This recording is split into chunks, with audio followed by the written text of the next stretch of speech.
Mercato settimanale nel sabato prima di Natale e soprattutto nel primo giorno di zona gialla in Veneto, che impone l'uso della mascherina anche all'aperto.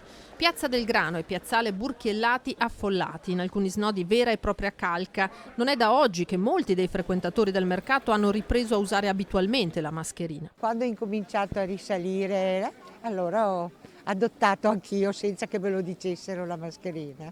Senta, poi in contesti come questo. Ecco appunto, ci vengo raramente proprio perché ne ho tanti e vorrei godermeli gli ultimi.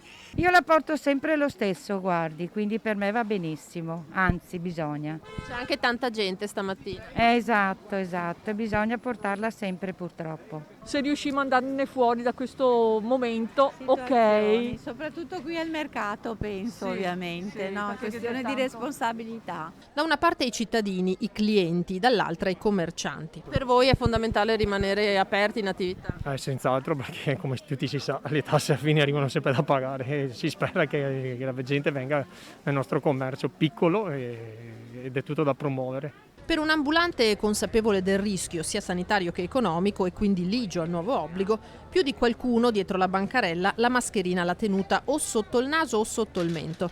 Circostanza questa che non è passata inosservata.